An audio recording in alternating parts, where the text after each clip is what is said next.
Good morning, I'm Dave Christie with your LaRouche Organization Daily Update for Thursday, February 5th. Yesterday will undoubtedly go down in the history books as a truly momentous day, assuming we can write history books and we're not all evaporated in nuclear exchange, or the transatlantic financial collapse leads to a dark age where people can no longer write history books. But we awoke this morning for the first time in 50 years without any nuclear weapons treaties between the major nuclear-armed nations of the United States and Russia. Obviously referring to the expiration of the New START treaty, which occurred yesterday. Trump did not respond to Putin's offer to just extend the treaty for another year. And what Helga Tsepp-LaRouche said in her webcast yesterday regarding this is, she said, given the fact that the world is already in this incredible turmoil of realignment, with the complete breakdown of old assumptions like the rules-based order, this is just one additional element which makes the whole situation much more insecure, obviously referring to the New START treaty breakdown. There are other statements that came out from the papacy. The Pope made a statement calling for commitment to dialogue over nuclear weapons and a last-ditch attempt to get Trump to move on the continuation of the New START. Other such statements, I'm not going to cover all of those. What I will do is, or what I will encourage you is to join the Zoom event today at 4 p.m. that Diane Sayre and former weapons inspector Scott Ritter, Diane Sayre, of course, is a presidential candidate in the United States. Scott Ritter is in addition to being a former UN weapons inspector and whistleblower around the Iraq War, is a very important voice and understands these matters, having been an inspector involved in the INF treaty and so on. So the event will be moderated by Garland Nixon, a relatively prominent voice within the alternative media landscape. So tune into that today at 4 p.m. You can get the details on Diane Sayre for Presidents, the website for her presidential campaign.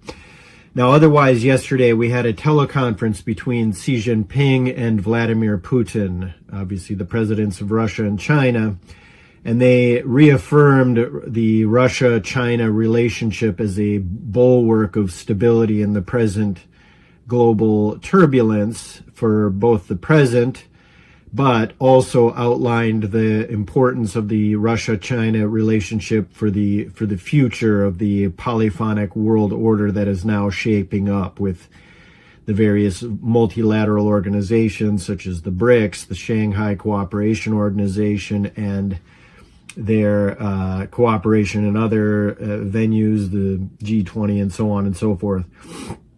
But I think their relationship is critical in the future of the new polyphonic system as the transatlantic system dies, and is dying very fast.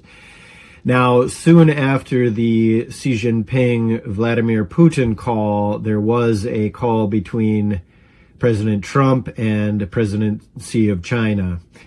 Trump described this as an excellent telephone conversation, a long and thorough call where many important subjects were discussed. He had other things that he discussed in his Truth Social post, but then he said, that is, President Trump said, "I believe there will be many positive results achieved over the next 3 years of my presidency, having to do with President Xi and the People's Republic of China." Trump also noted the upcoming meeting that he will have with Xi Jinping in April. So that appears to be on. For his part, or at least as how Xinhua reported Xi Jinping's comments, that he said that he hopes that the two leaders can steer the giant ship of China-U.S. relations steadily forward through wind and storms, and accomplish more big things and good things. Noted that they have their own concerns. The two nations have their own concerns, but if they work in the same direction in the spirit of equality, respect, and mutual benefit, they can address these concerns. And then Xi Jinping, according to Xinhua, said that the two countries could make 2026 a year to advance toward mutual respect, peaceful coexistence, and win-win cooperation.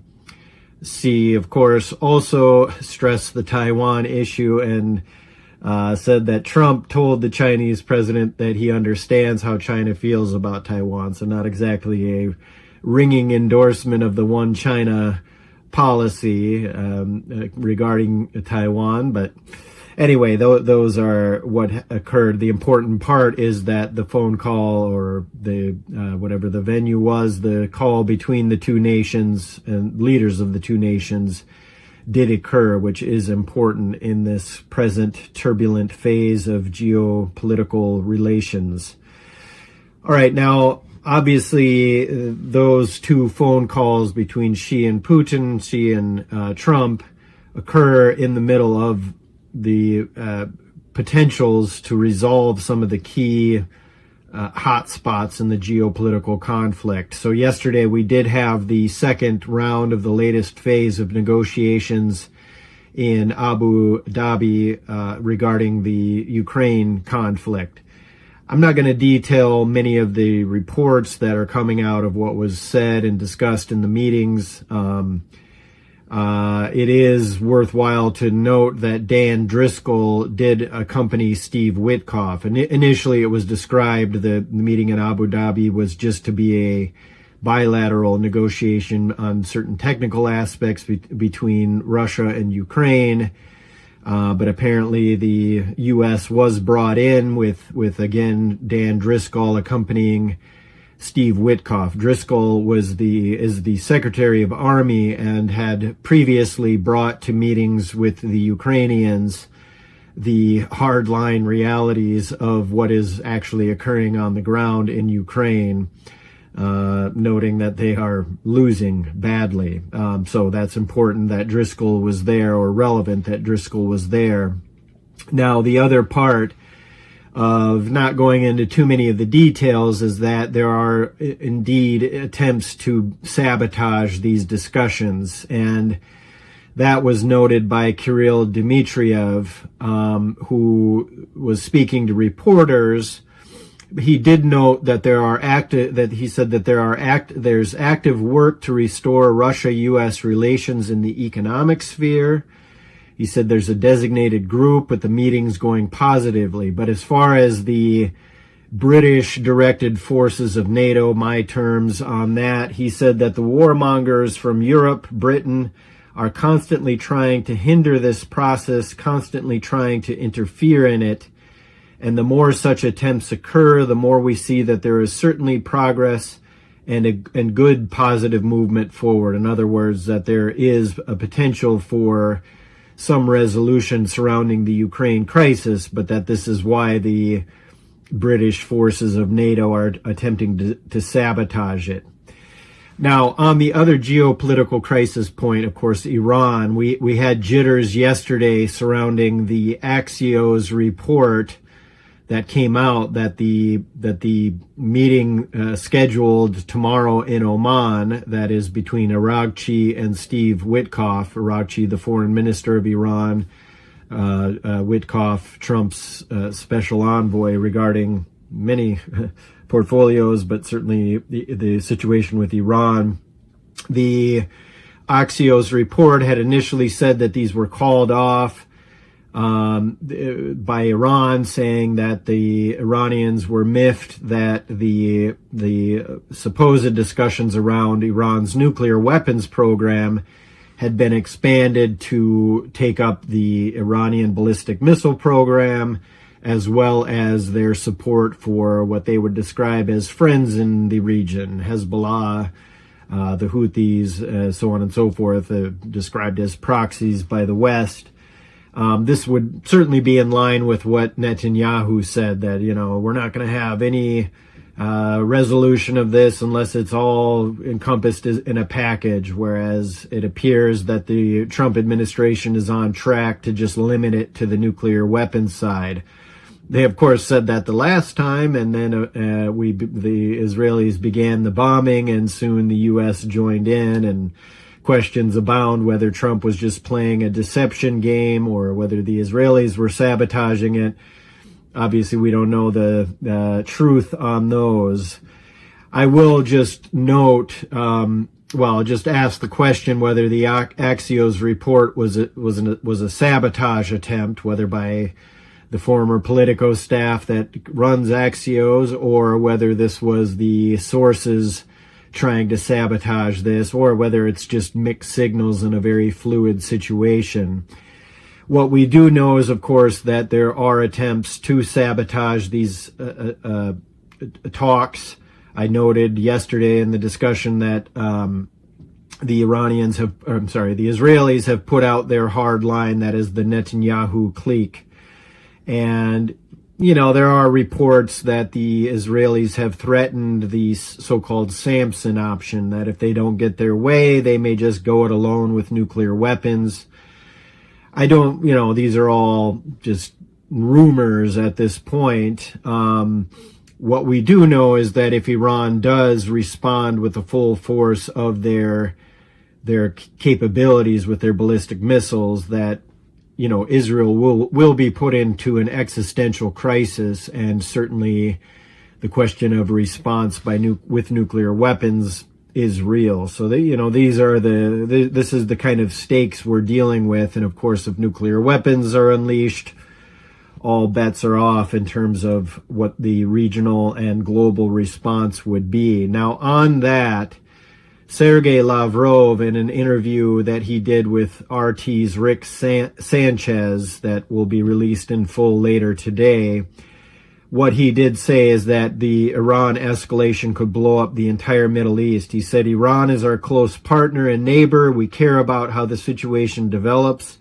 more so because it is explosive, not only for Iran itself, but also for the entire Middle and Central East. Too many mines are buried there waiting to be set off by a clumsy foot. That, again, is by Russian Foreign Minister Sergei Lavrov. He said the Iranians, the Israelis, the Americans know we are prepared to offer our services that could contribute to implementation of agreements when, hopefully when, or if they are reached. There's reports that Russia has again offered to house the presently enriched uranium stockpiles that Iran has, and, house those inside of Russia.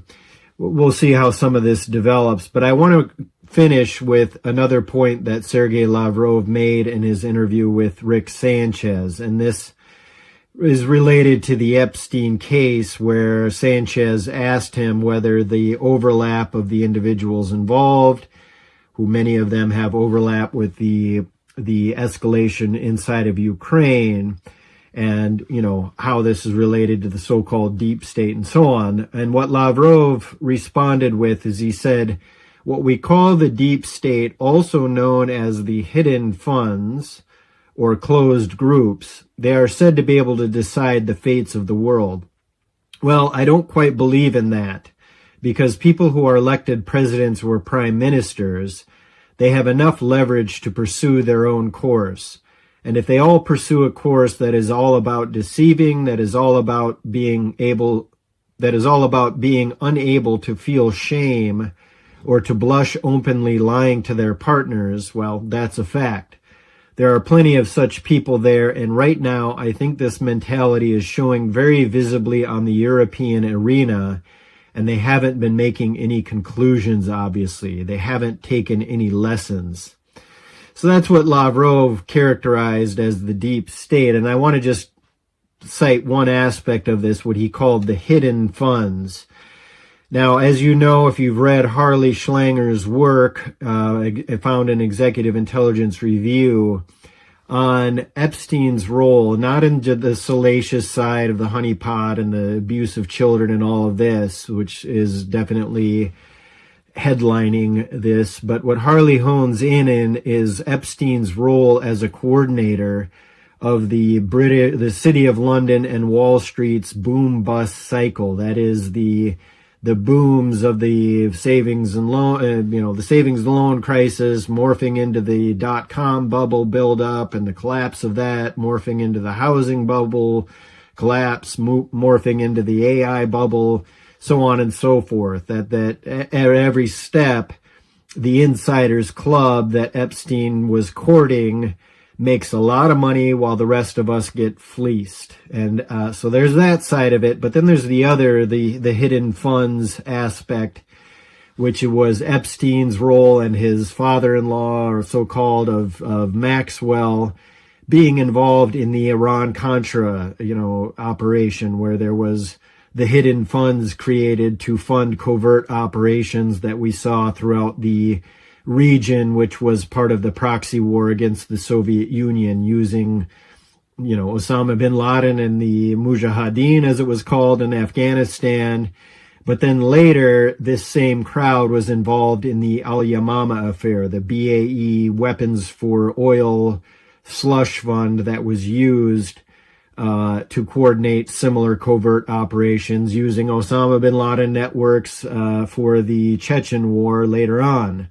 That's how these things work, and that these hidden funds, Epstein was certainly involved. And I'll just cite one example of this, which is of course Prince Andrew, who was one of the key liaison and networkers of the British monarchy surrounding the BAE Systems oil for weapons deal negotiated with the Bushes and the Margaret Thatcher and others, with Prince Bandar, the Bandar Bush, as he was known, the U.S. ambassador, or the Saudi ambassador to the United States.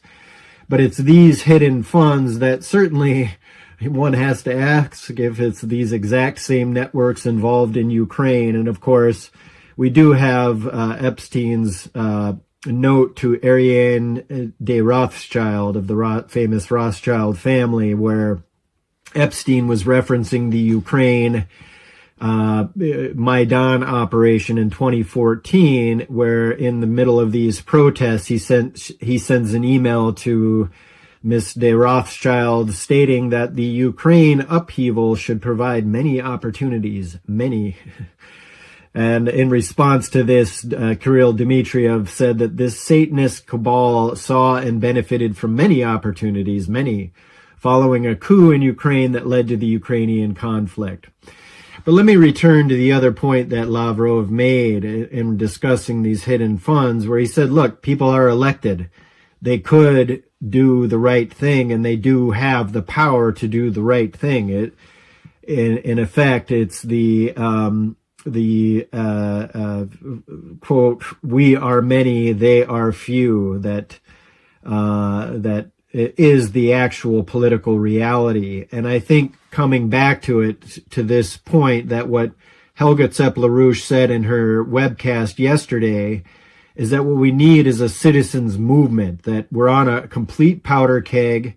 She said it's why our intervention to return to international law, to establish a new security and development architecture, which has to take into the concerns of all nations. There's no divisible security. It can only be indivisible security, which takes into the account of interests of all, or else it will not work.